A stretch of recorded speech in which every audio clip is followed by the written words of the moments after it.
Assalamualaikum warahmatullahi wabarakatuh. Kami dari kelompok 5 akan menjelaskan tentang pemeriksaan akuntansi 1. Yang pertama, bab 41 mengenai informasi pembanding. Sifat informasi pembanding yang disajikan dalam laporan keuangan entitas tergantung pada ketentuan dalam rangka pelaporan keuangan yang berlaku atau beranut. Tanggung jawab pelaporan auditor akan didasarkan atas pendekatan yang digunakannya terhadap informasi pembanding yang disajikan sesuai dengan ketentuan perundang-undangan dan syarat perikatan audit. Proses audit. Yang pertama, peroleh bukti audit yang diperlukan. Peroleh bukti audit yang cukup tepat bahwa informasi pembanding memenuhi syarat-syarat atau ketentuan dalam rangka pelaporan keuangan yang dianut dan apakah informasi sudah diklarifikasi dengan tepat. Tentukan apakah ada potensi untuk salah saji. Jika mungkin, salah saji yang material dalam informasi pembanding diketahui ketika melaksanakan audit periode berjalan, dan auditor akan melaksanakan prosedur audit tambahan sesuai dengan situasi yang dihadapi untuk menentukan apakah salah saji yang material memang ada dan menentukan apakah informasi pembanding sesuai dengan laporan keuangan yang diperbaiki jika terjadi perbaikan. Dan yang terakhir, dapat pernyataan tertulis. Minta pernyataan tertulis untuk semua periode yang disebut dalam pendapat auditor, termasuk pernyataan tertulis khusus mengenai apakah ada penyajian kembali untuk mengoreksi salah saji yang material dalam laporan keuangan periode sebelumnya. Kemudian laporan keuangan pembanding. Yang pertama, buat referensi ke setiap periode yang disajikan. Pendapat auditor menunjuk atau mengacu ke setiap periode dalam laporan keuangan yang disajikan dan pendapat audit diberikan. Yang kedua, perubahan dalam pendapat auditor. Jika pendapat auditor atas laporan keuangan periode sebelumnya berbeda dari pendapat sebelumnya, ungkapan atas alasan pemberian pendapat yang berbeda dalam alinea hal ini.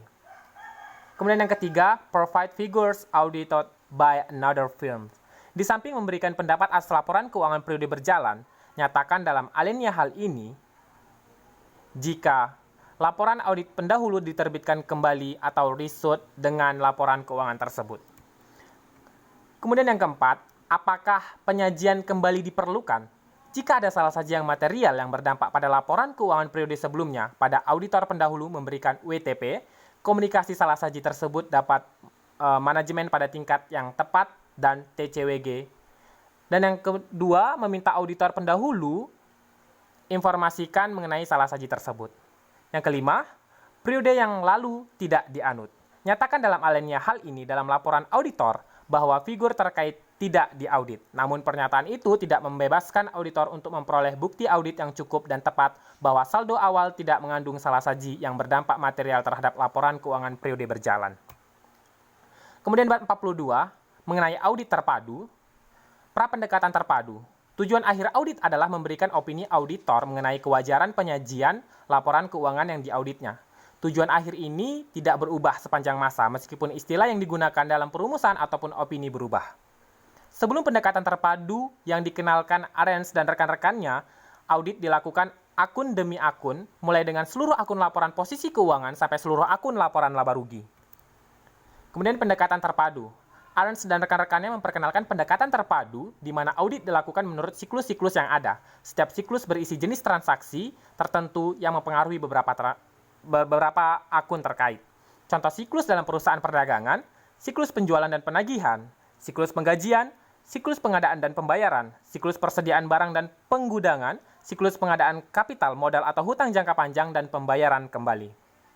Pendekatan terpadu dan ISA. ISA menggunakan pendekatan audit berbasis resiko yang dilaksanakan dalam 3 tahap. Yang pertama, tahap menilai resiko, tahap menanggapi resiko yang dinilai, dan terakhir, tahap merumuskan opini audit. Seperti dijelaskan dalam bab sebelumnya mengenai audit berbasis resiko, seluruh tahap fokus perhatian auditor adalah pada potensi resiko salah saji material dalam laporan keuangan, baik yang disebabkan oleh error maupun fraud. Bab 43 tentang siklus ini. Siklus ini mencakup transaksi-transaksi penjualan dan penagihan piutang dagang. Ada 5 jenis transaksi. Yang pertama penjualan, kemudian penerimaan tunai, retur penjualan dan potongan karena penjualan cacat, penghapusan buku piutang yang tidak tertagih, dan taksiran biaya piutang ragu-ragu. Adapun akun-akun dalam siklus ini yaitu penjualan, piutang dagang, penyisihan piutang dagang, potongan tunai, retur penjualan dan potongan biaya piutang ragu-ragu. Fraud dalam siklus ini. siklus penjualan dan penagihan syarat dengan fraud, khususnya untuk perusahaan yang menjual saham, obligasi, dan surat berharga lainnya di pasar modal. Howard M. Skills dan Jeremy Perler mendokumentasikan fraud di pasar modal Amerika Serikat dalam buku Finance Shenanigans. Dua jenis fraud di pasar modal mereka menamakan earnings manipulation dan cash flow shenanigans. Manipulasi berkenaan dengan arus kas. Shenanigans untuk kedua jenis fraud pasar modal ini dirangkum dalam bagian akhir buku ini. Pelajari rangkuman ini, lihat bagaimana beberapa shenanigans ini berkaitan dengan siklus penjualan dan penagihan piutang dagang. Kemudian pengendalian internal. Siklus yang rentan terhadap fraud membuat pengendalian internal sebagai penangkal utama, bahkan penangkal fraud satu-satunya. Pilihannya sederhana, rely on internal control or sigon from the audit. Itulah judul sketsa audit mengenai City Finance. Pengendalian internal menjadi penentu karena CF adalah emiten pasar modal Amerika Serikat. CF adalah klien terbesar salah satu Big Four yang dilayani oleh kantor di Pittsburgh. CF adalah konglomerat di bidang keuangan dengan hampir 1.000 kantor di Amerika Serikat dan Kanada. Accounting CF terdiri atas lebih dari 1 juta piutang dagang dan memproses jutaan transaksi penjualan dan transaksi lainnya per tahun. Proses audit untuk siklus ini, audit perlu mengetahui siapa yang bertanggung jawab untuk masing-masing fungsi bisnis dalam setiap jenis transaksi dalam siklus ini. Pada masing-masing fungsi bisnis untuk setiap jenis transaksi, hal apa yang rentan terhadap error dan fraud, apa penangkalnya dalam sistem pengendalian internal, apa ada potensi dan indikasi fraud maupun kasus nyata fraud dalam periode berjalan untuk periode yang lalu, terutama jika audit pertama untuk KAP tersebut. Negative confirmation. Negative confirmation memberikan bukti audit yang kurang meyakinkan dibanding dengan audit dari positive confirmation. Karena itu, audit yang diwajibkan tidak menggunakan shall not use negative confirmation request sebagai satu-satunya prosedur audit substantif untuk menanggapi risiko salah saji material yang dinilai pada tingkat asersi, kecuali semua butir berikut adalah auditor menilai risiko salah saji material, kemudian population berisi item banyak, kemudian diperkirakan akan terjadi exception yang rendah, dan terakhir auditor tidak mempunyai alasan adanya situasi atau kondisi yang menyebabkan penerimaan negative confirmation request untuk mengabaikan permohonan konfirmasi tersebut. Bab 44. Audit siklus pengadaan dan pembayaran. Aset tetap dan penyusutan. Ada beberapa ciri aset tetap yang mempengaruhi prosedur audit yang dipilih, yaitu sebagai berikut. Pengadaan aset tetap lebih jarang dari aset lancar. Nilai pengadaan aset sangat tinggi, contohnya pengadaan pesawat terbang oleh Lion Air.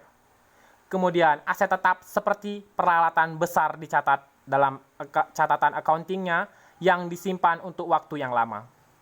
Dalam mengaudit peralatan besar atau pabrik, auditor melakukan verifikasi pengadaan dalam tahun berjalan, termasuk ketaatan terhadap prosedur pengadaan, kesesuaian harga pasar dengan pertimbangan syarat-syarat pembelian, ketaatan terhadap kebijakan kapitalis dan metode serta umur penyusutan, verifikasi atas aset tetap yang dikeluarkan dari pembukuan dalam tahun berjalan, prosedur analitikal untuk memeriksa biaya